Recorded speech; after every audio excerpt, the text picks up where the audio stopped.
Bismillahirrahmanirrahim. Assalamualaikum warahmatullahi wabarakatuh. Teknologi pembuahan buah durian di luar musim sudah banyak dilakukan sejak zaman nenek moyang kita ya. Dengan cara antara lain, misalnya mengerat kulit pohon, melingkar sepanjang lingkaran pohon sampai kelihatan kayu pohon. Juga pruning, memangkas daun, cabang dan ranting hingga pohon gundul atau tersisa sedikit daun saja. Lalu pelukaan, ya, melukai pembuluh phloem pohon dengan benda tajam, bentuknya bisa dengan mengerok, mencacah, memaku, atau mengiris kulit kayu. Juga pengikat, ya, mengikat erat pohon dengan kawat hingga transport hasil fotosintesa pembuluh phloem terhambat. Dan yang terakhir, stressing air. Tidak menyiram tanaman hingga mencapai titik layu permanen. Kemudian dengan tiba-tiba melakukan penggenangan di perakaran dan pangkal batang hingga jenuh air dalam waktu tertentu. Kelima cara ini prinsipnya merubah perbandingan unsur karbon dan nitrogen dalam tanaman.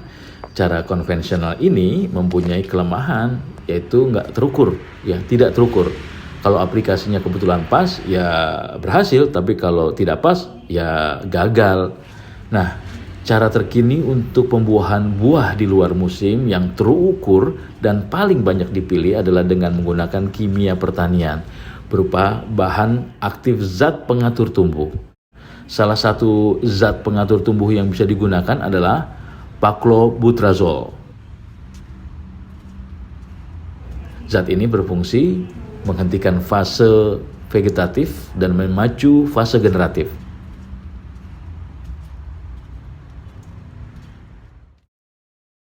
Caranya disiram di sekitar perakaran 3-4 bulan sebelum muncul bunga yang diinginkan. Terus jangan berlebihan karena mengakibatkan batang dan dahan getas daun mengering dan pertumbuhan vegetatif dapat terhenti hingga kurun waktu sampai 3 tahun. Ingat, penggunaan zat pengatur tumbuh ini dilakukan pada saat tanaman dibuahkan di luar musim dengan memastikan tidak kekurangan nutrisi yang dibutuhkan. Oh iya, tidak semua bunga durian muncul secara bersamaan loh. Padahal penyerbukan berhasil jika serbuk sari dan kepala putik harus matang secara bersamaan. Oleh karena itu perlu dilakukan penyerbukan buatan. Caranya, sapukan kuas halus pada bunga mekar saat malam hari.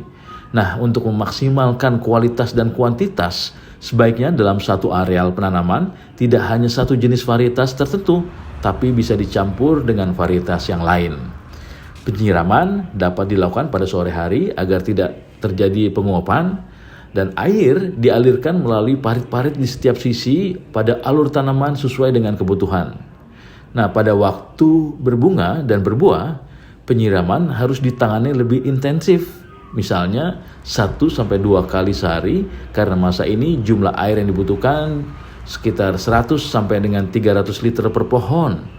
Dan perawatan dilakukan 2-3 kali seminggu dan jangan sampai air menggenang pada lahan kebun. Waktu panen durian berbeda, tergantung jenis varietas. Jenis montong misalnya, sekitar 125 hingga 135 hari setelah bunga mekar. Jenis cane, sekitar 110 sampai dengan 116 hari setelah bunga mekar.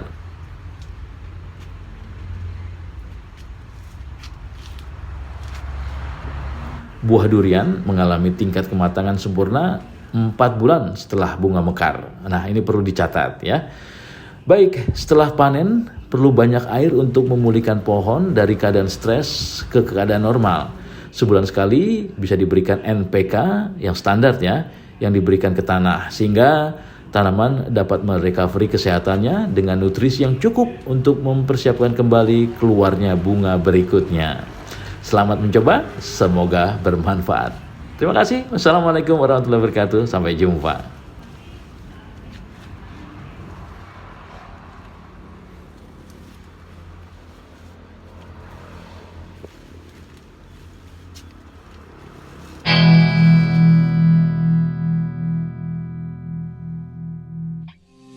you